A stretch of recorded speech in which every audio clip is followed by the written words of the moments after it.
Ang hirap din pala kapag may kalaban na Son. Tipong iniwasan ka sa map para lang makapag-push ng tower.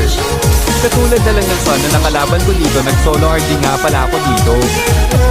Tapos yung Son nila ang hirap hulihin, grabe pa mag-segue. Ganito yung Son user na mababwesis ka talaga kapag nakalaban mo. By the way, kung hindi mo pa ako kilala, ako nga pala si King Fredo, nangangarap maging small content creator, sana follow nyo ako.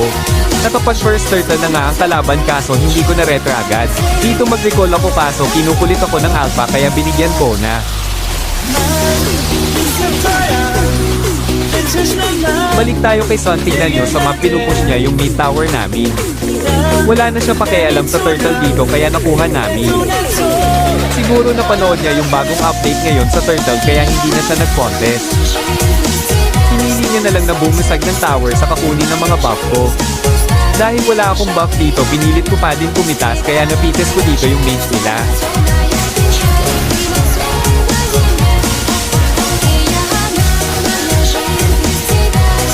Pagtapos ko mag-buff dito, nakita ko yung Son sa bot kaya pinuntahan ko kagad.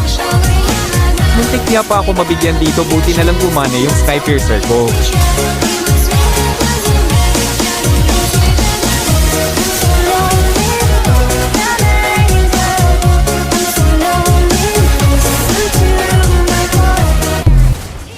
Dito pinipilit ko mag-push kasi wala naman nagpupush sa mga kakampi ko kaso napapatay ako ni Alpha.